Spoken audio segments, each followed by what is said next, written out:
KKR already চলে গেছিল IPL play of রাউন্ডে এবং গতকালের বৃষ্টিবিঘ্নিত ম্যাচ যেটা স্থগিত হয়ে যায় সেই ম্যাচে গুজরাট টাইটান্সের সাথে ড্র করে কিন্তু কেকেআর এটা নিশ্চিত করেছে যে তারা 1 বা 2 নম্বরে শেষ করবে আইপিএল টেবিলে এবং এই ম্যাচ ড্র করে তারা কিন্তু সুবিধাজনক জায়গায় থাকবে অবশ্যই প্লে অফ রাউন্ডে।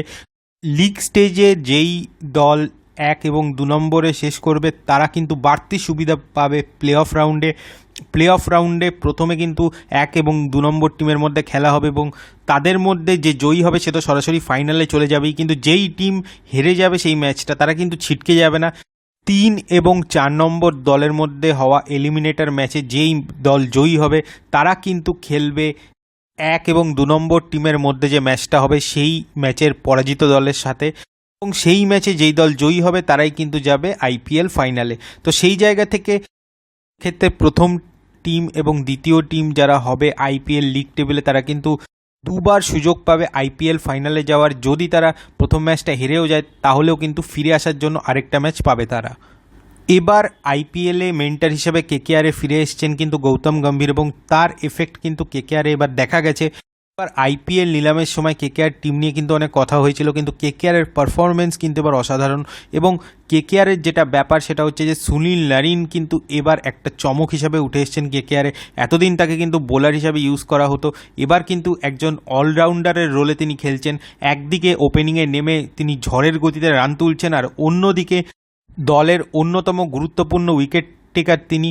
তো সব দিক থেকে নারিনের পারফরমেন্স কিন্তু এই সিজনে কেকেআরের হয়ে পার্থক্য গড়ে দিচ্ছে, এটা নিয়ে কোনো সন্দেহ নেই। যদিও জসপ্রীত বুমরা এখন পর্যন্ত পার্পেল ক্যাপ পাওয়ার লড়াইয়ে তিনি সবথেকে এগিয়ে আছেন বোলারদের মধ্যে, হাইয়েস্ট উইকেট টেকার তিনি 20টা উইকেট নিয়ে, তবে কেকেআরের বরুণ চক্রবর্তী কিন্তু খুব বেশি পিছিয়ে নেই, 12 ম্যাচে 18টা উইকেট অলরেডি তুলে নিয়েছেন তিনি। এছাড়াও কেকেআরের তরুণ বোলার হর্ষিত রানা যিনি 10 ম্যাচে 16টা উইকেট তুলে নিয়েছেন, অ্যান্ড্রে রাসেল যিনি 12টা ম্যাচে এখন পর্যন্ত কেকেআরের হয়ে 15টা উইকেট তুলেছেন, একই সাথে সুনীল নারিনও 12টা ম্যাচে 15টা উইকেট তুলেছেন। শুধু উইকেট নামাই নয়, সুনীল নারিনের ক্ষেত্রে কিন্তু ইকোনমি রেটটাও খুবই ভালো, তার 6.63 তার ইকোনমি রেট, যেটা কিন্তু কেকেআর বোলারদের মধ্যে সবথেকে ভালো। যদিও তার বোলিং নিয়ে প্রচুর সমালোচনা হয়েছে এই সিজনে, তবে কেকেআরের অন্যতম দামি বোলার মিচেল স্টার্ক তিনি কিন্তু 11টা ম্যাচ খেলে এখন পর্যন্ত 12টা উইকেট তুলতে সক্ষম হয়েছেন। এছাড়াও কেকেআরের তরুণ বোলার বৈভব অরোরা 8টি ম্যাচ খেলে 9টা উইকেট পেয়েছেন এখন পর্যন্ত। এছাড়াও ব্যাটিংয়ের ক্ষেত্রেও কিন্তু পার্থক্য গড়ে দিচ্ছেন সুনীল নারিন। এখন পর্যন্ত 12টি ম্যাচে 461 রান করেছেন সুনীল নারিন এবং তার মধ্যে কিন্তু একটা সেঞ্চুরিও আছে এবং 3টি হাফ সেঞ্চুরি রয়েছে, তার হাইয়েস্ট স্কোর 109 এই আইপিএলে। এছাড়াও বেশ কিছু ম্যাচে ফিল সল্টও কিন্তু ব্যাট হাতে ভরসা দিয়েছেন এবং ভেঙ্কটেশ আইয়ার তিনি ধারাবাহিক না হলেও কিন্তু বেশ কিছু রান তিনিও করেছেন গুরুত্বপূর্ণ সময় এবং Shreyas Iyer out of form থাকলেও তিনি কিন্তু টুকটাক চেষ্টা করে যাচ্ছেন রান করার। আর অন্যদিকে রিঙ্কু সিং সেইভাবে এই সিজনে এখন পর্যন্ত কন্ট্রিবিউট না করতে পারলেও রমনদীপ কিন্তু ফিনিশার হিসাবে উঠে আসছেন কেকেআরের। তবে কেকেআরের জন্য একটা বড় ধাক্কা প্লে অফের আগে, সেটা হচ্ছে যে ইংল্যান্ডের হয়ে খেলতে কিন্তু চলে যাচ্ছেন ফিল সল্ট। তো কেকেআরের হয়ে তিনি অ্যাভেলেবেল থাকবেন না প্লে অফ ম্যাচে এবং এই তারকা উইকেট কিপার ব্যাটসম্যানকে মিস তো করবেই কেকেআর, কিন্তু তার অভাব কি করে পূরণ করে কেকেআর সেটাই কিন্তু দেখার হবে।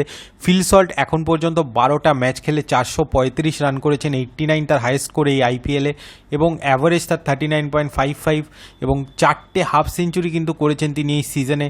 খুবই একটা গুরুত্বপূর্ণ রোল নিয়েছিলেন কেকেআরের ওপেনিং প্লেয়ার ফিল সল্ট এবং সুনীল নারিনের একটা দারুণ জুটি কিন্তু হয়েছিল এবং প্রতি ম্যাচে কিন্তু সেই জুটি কিছু না কিছু অবদান রেখেছে। তো সেই জায়গা থেকে ফিল সল্ট চলে গেলে কিন্তু ওপেনিং স্লটে কেকেআরকে চেঞ্জ আনতে হবে এবং সেক্ষেত্রে কিন্তু একটা বড় সম্ভাবনা আছে যে আফগানিস্তানের উইকেট কিপার ব্যাটসম্যান রেহমানুল্লাহ গুরবাজকে প্রথম একাদশে আনার।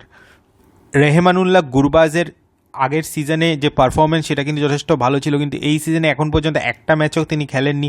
তো সেই জায়গা থেকে প্লে অফের আগে আর একটা ম্যাচ বাকি আছে কেকেআরের রাজস্থান রয়্যালসের বিরুদ্ধে, সেই ম্যাচে তাকে হয়তো নামানো হবে আর প্লে অফে কিন্তু কীরকম পারফর্ম করবেন তিনি এখন সেটাই দেখার। তবে সুনীল নারিনই কিন্তু এখন দলের ভরসা, যেহেতু দলের ওপেনিং স্পটটায় একদম তিনি মানিয়ে নিয়েছেন নিজেকে। তো সেই জায়গা থেকে সুনীল নারিনের গুরুত্বপূর্ণ ভূমিকা থাকবে, অ্যান্ড্রে রাসেলের আগামী ম্যাচগুলোতে খুব গুরুত্বপূর্ণ ভূমিকা থাকবে। এছাড়াও কিন্তু যার ভালো একটা রোল নিতে হবে তিনি হচ্ছেন অবশ্যই অধিনায়ক শ্রেয়াস আইয়ার, এবং ব্যাটিংয়ের ক্ষেত্রে কিন্তু ভেঙ্কটেশ আইয়ারকেও আরও কন্ট্রিবিউট করতে হবে।